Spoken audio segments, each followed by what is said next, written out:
Life Stories.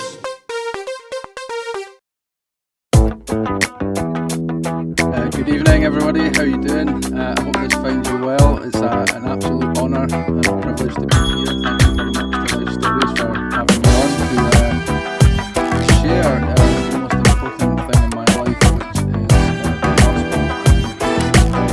It's an absolute honour and privilege to tell this.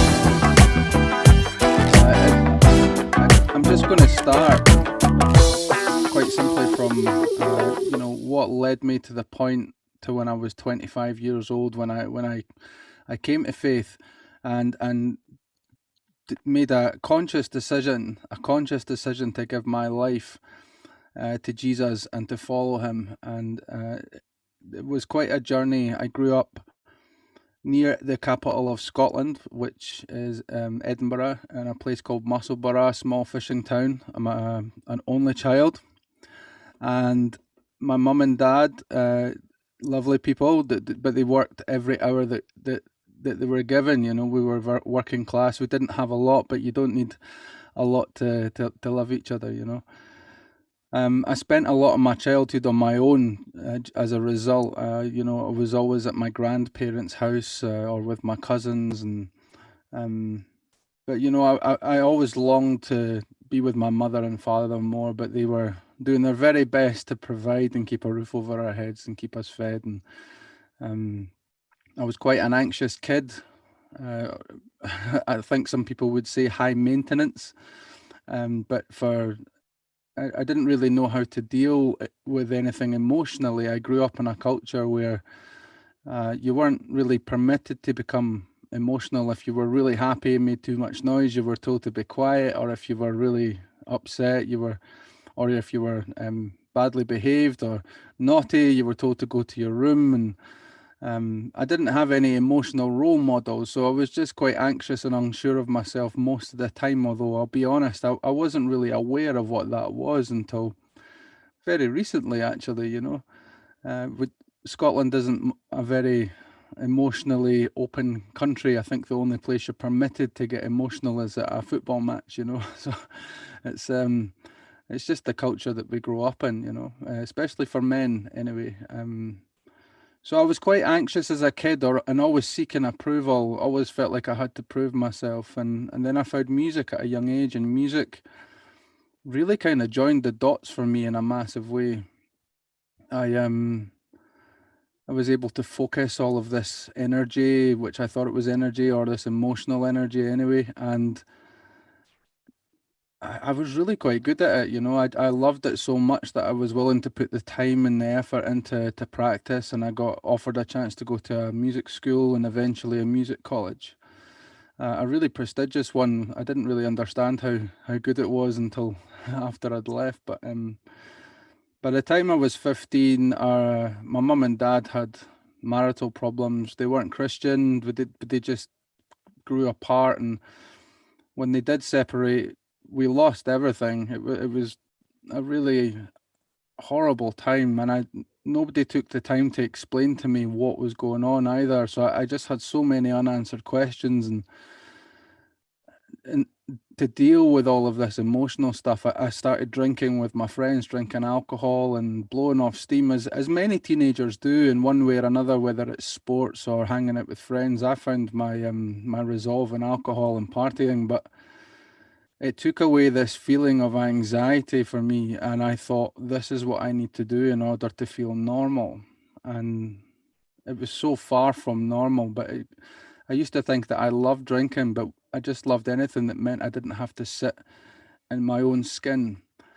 And that progressed to the point where I was just getting unconscious at parties. And then I got myself into quite a bit of bother, and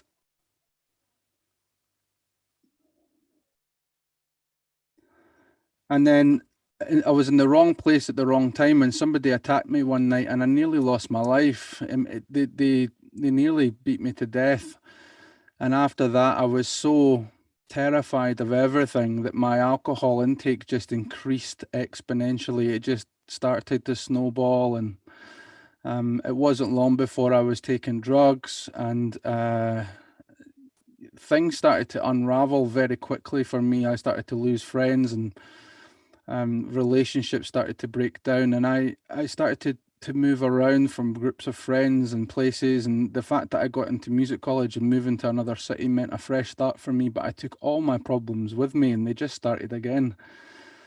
And I had this opportunity to study at a world-renowned music conservatoire, but my focus was on alcohol and partying, and the student lifestyle really offered me the opportunity to hide all my pain and trauma and brokenness, which I'd kept hidden from everybody. I'd never spoken to anybody about how I felt, and I just felt chronically lonely and empty, abandoned, and completely worthless. And even without my parents splitting up, I think I felt quite lonely since I was a young kid. A good friend of mine says, if you feel lonely, there's a good chance you don't like the person you're alone with. And I can't remember a time as a kid where I actually felt any sense of self-worth or value, or certainly love or compassion to myself. I was always seeking something else, never felt good enough. And as I said, I always felt lonely. I think the only solace I had was music, which was taking a back seat at this point to the increasing amount of substance abuse that was overtaking my life. It was quite incredible. I got myself into so much debt. I was in and out of hospital, and just crazy stuff. And to keep a very long story quite short, because I'd like to get to the stuff that has changed everything. This continued to progress for the next 5 years. A trip around the world and in and out of hospitals and institutions, and mental health problems, medication. And suicide attempts, you name it, it was there. There was a lot of anger and the inability to understand what was going on. But eventually, by 2004, 2005, I was homeless and living on the streets of Edinburgh. And that was through choice. I decided to be homeless in order to feed my addiction. My mum and dad were back in each other's life at that point. Not together. They decided to put their differences to the side because they were increasingly worried about my mental health, and because I was getting arrested.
I can see light beams falling on me. I can see light beams falling on me. I can see light beams falling on me. I can see light beams falling on me. And everything glows. Everything glows.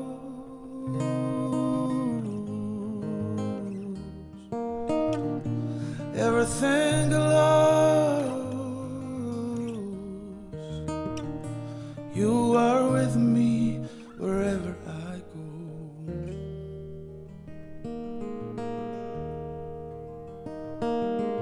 And I can feel the lightning dance on my skin. I can feel lightning dance on my skin. I can feel lightning dance on my skin. I can feel lightning dance on my skin. And everything glows, everything glows, everything glows.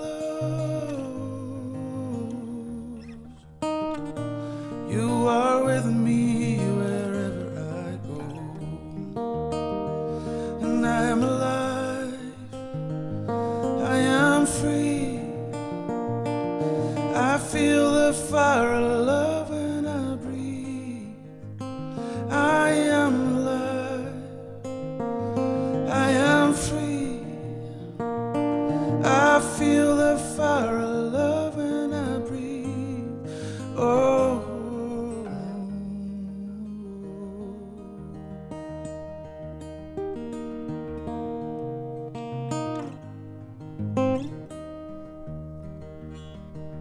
And I can hear your heartbeat beckoning me.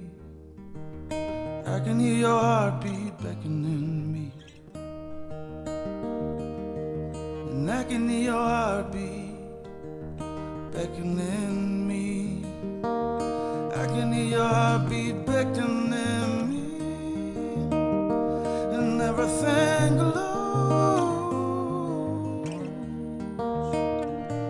everything glows, everything glows. You are with me wherever I go, and everything glows, everything glows, everything glows. You are with me wherever I go. You are with me wherever I go. You are with me wherever I go.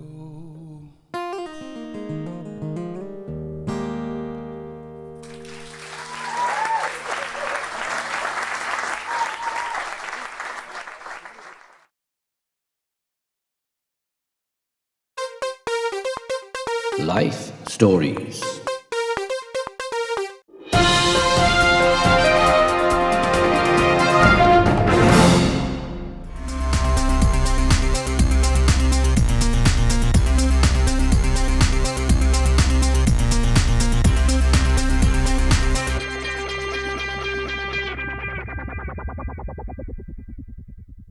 Well, good afternoon, everybody. It's great to have you with us. This is another episode with me, Keith Cook, of Man to Man with the BMF Life Stories and the BMF UK group. It's great to have our guests today. We have Stephen, we have David, and we have Duncan, ready to tackle the subject of men and emotions.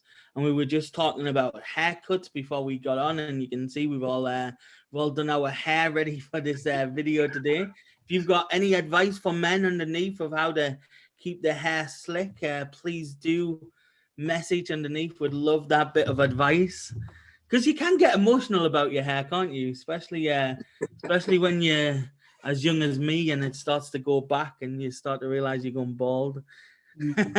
Okay, so our first question today, straight off the bat, is it okay for a Christian man to get angry? And if yes, what is it okay to get angry about? So I'll give that straight to Duncan. Duncan, is it okay for you as a Christian man to get mad and angry about situations? Yes, there's a line in one of the scripts that said you shouldn't let the sun go down in your anger. You know, it's nothing that you should keep going on with. But I was in conversation recently with a chap who lost his niece at the Dunblane shootings. When you may remember, there was a massacre at a school that was local to to where I live. I was on duty in the hospital at the time when the emergency call came in for this major incident, and I was talking about that to him just a couple of weeks ago, and that really made me very, very angry. I was mad at that, and I was saying that to him that I even railed with God about it. Just questioned where the protection of God and the angel of God were that particular day when a lot of these wee youngsters in primary one were massacred, and I was very, very angry that day, and it still churns up now and again. So yeah, it's if you can be angry against the exploitation of vulnerable people, abusive children, and stuff like that. That really makes me very, very angry, and I think it's not unreasonable to be angry about these kind of things. Yeah. Great answer. David, what about you? Well, anger is a natural emotion that we all, I wouldn't say suffer with, but we're all prone to. For me, I think it's how we control that anger. I might be waiting for a parking space. A guy jumps in front of me. I'm angry. If I get out and punch him, then I've just walked straight into sin. I've just got to accept the fact, if that's what he wants to do, let him get on with it. Because that anger will affect me a lot more than it'll affect him. There's such a thing as righteous anger. Duncan's just mentioned on it. Injustice against people, things that go on around us that we really have little or no control over. But it makes us feel angry inside. There's a righteousness about that anger, but we don't go out and revolt against it. We don't take that anger out on society or start, looting buildings and things like that, because anger then has moved into sin. And that's what we've got to be very careful of, that we don't let our anger, let's be honest, married people and not married people, we fall out with our partners. But as Duncan so rightly pointed out, don't let the sun go down. It's much better to be reconciled than to be right. So get rid of that anger, go for a walk, do whatever, give it to God, but don't move from anger into sin. Great. It's great wisdom. Stephen, I'm going to go to question 2 for you. Jealousy. So we're talking about anger and jealousy. In the Bible, it seems to be the only emotion that's altogether wrong. Why is this, do you think? Why jealousy? Why is there never... Because we were talking about anger and we got justification for anger, but biblically, there's never a justification for us to be jealous. Why do you think this is? Yeah, jealousy is an important emotion or response that we have. Jealousy is related to love. It's part of our love circuits. It's part of how we respond to love. But in terms of the scriptures, it's interesting that when God was given the 10 Commandments back in Exodus chapter 20, he does talk about how he is a jealous God. And he talks about in those 10 Commandments to say that we should have no idols ahead of God. Because with jealousy, God won't tolerate a divided loyalty. That's part of God loves us so passionately, and he pursues us passionately. He wants a relationship with us, and he resents anything that gets in the way of that relationship. And he is a jealous God for that. He doesn't want to have anything between us. So jealousy is an important part of the love response that we have as human beings. But the thing is, God wants the best for us. That's part of his love for us. He wants the best for us. And if we're putting other things in between our relationship with him, and we are putting more time and effort into these things, the bottom line from that is that we will probably miss the purpose of our life, and certainly won't fulfill the full God-given potential that God has placed within us. And some psychology research has shown that only 1% of the human race fulfills their full potential. So that's a really important thing to focus on. I think that comes from Abraham Maslow. Life Stories.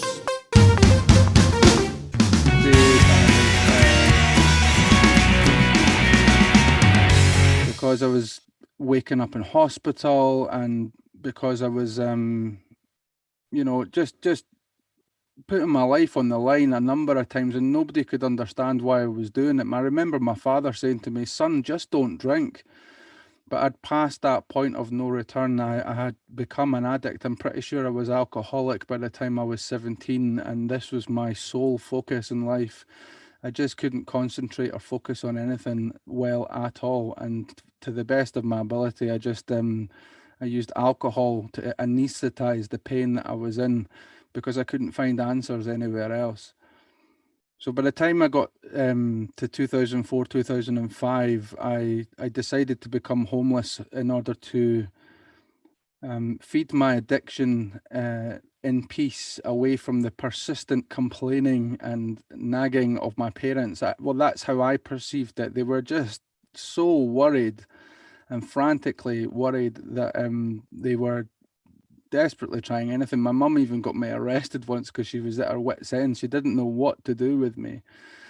But I was so consumed with depression and anxiety and self-harming. I've got scars all over my body from, I didn't understand the pain I was in, so I just used to hurt myself in order to kind of get a release, or try and find something that would equate to the emotional pain I was in. The amount of dishonesty that ruled my life as well was incredible. I used to come up with such incredible fabrications of the truth in order to try and equate the pain that was in. Like, I used to make up people had passed away, and just absolute crazy dishonesty. It wasn't so much I was seeking sympathy or attention, but I was trying, I think subconsciously I was trying to figure out a way to make all this pain make sense. And I used to pretend to be people that weren't me, you know what I mean, or just make up personas when I was drunk and I made a real fool of myself. Everybody knew that I was just a drunk, but it was just crazy. And eventually, when I was homeless, I had nothing else. I'd lost all my friends. My family had locked their doors to me because they were scared of me. I was so unpredictable and aggressive when I was drunk, and quite rightly, they were terrified, man. You know, I'm a big lad. I drank everything that I got money for. I drank the lot, and once I'd had a drink, any drug was on the table. You know, I'm nothing short of a miracle that I'm still alive. And then, in order to feed that addiction, I had to do some really degrading stuff, man. I was begging on the streets. I was stealing. I was doing things for money, which I would never have dreamed of having to do. But in order to meet that need of addiction, which is all consuming, a 24/7 job with no holidays, no breaks, no pay, but it costs you absolutely everything. Every kind of piece of dignity or self-worth or anything good that you might have thought of yourself. It just goes right out the window as soon as you start succumbing to the behaviors that are involved in addiction. That was just wrapped in guilt and shame, and it just validated all of these things that I thought about myself already before, you know, I even got to that point. You know, things that were very likely untrue as a young kid, but there was a lot of trauma involved as well. You know, some of the things that I experienced were absolutely terrifying, and in order to deal with that, I just kept drinking, and you know, I'd nearly died a number of times. And after sleeping on the streets for a while, and especially the winter of 2005, I said to myself, I know I'm going to die. I know I'm going to die. I can't even function properly if I don't do something. I am going to die. So I started reaching out for help, and a chance a chance encounter with my mum at the doctor's one day when she was worried about me. She said, look, there's a leaflet on the wall here for the Bethany Christian Centre, which is a homeless hostel in Edinburgh. And I gave them a phone and said, could you take me in? And I'd been banned from most of the homeless hostels in Edinburgh because when I got drunk, I thought people were trying to attack me. I was hallucinating to the point thinking that people were going to hurt me, and I would get very aggressive and get kicked out because there's zero tolerance for violence. There's a lot of vulnerable people around these places, and quite right. So I phoned Bethany and explained it, and they recognised instantly that I was alcoholic, and they took me in and offered me a bed in their homeless hostel on the 13th of February 2006. And it was a 17-man hostel. Everyone was homeless. All of us were seeking recovery or sobriety in some form.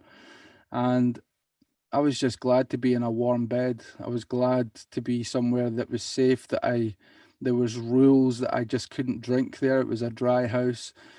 And I was suddenly, I was given this chance. It didn't seem like a lot, a bed in a homeless hostel, but man, what a gift it was. I don't think I would have lasted much longer. The first thing I noticed was I thawed out, because my hands had been freezing cold for the better part of 6 months. And the cold in Edinburgh is just incredible. You're cold from the inside out, and it's incredibly painful because it's just trying to kill you, man. I remember feeling warm for the first time in a long time. It took about a week for my hands to get warm, and it's just wild, man. And then they had food there, so once my bodily functions came back to working order, I was able to eat for the first time in a long time, because there was points I couldn't even keep the alcohol down. It was just wild. And then I was just terrified of everything, man.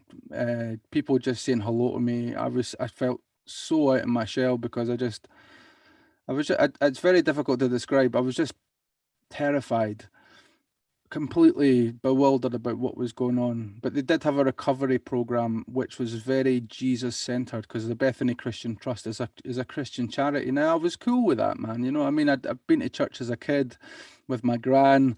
Lovely God-fearing woman that she was, and I didn't really get it, but we lived in the north she lived in the north of Scotland, so if I behaved on the church service, they sang the last song in English because the rest of it was in Gaelic, and I didn't understand the rest of it, man. But it was lovely. I loved these stories about Jesus and the disciples and Moses. They're just amazing stories, man. I never thought that they would have any kind of impact on my life.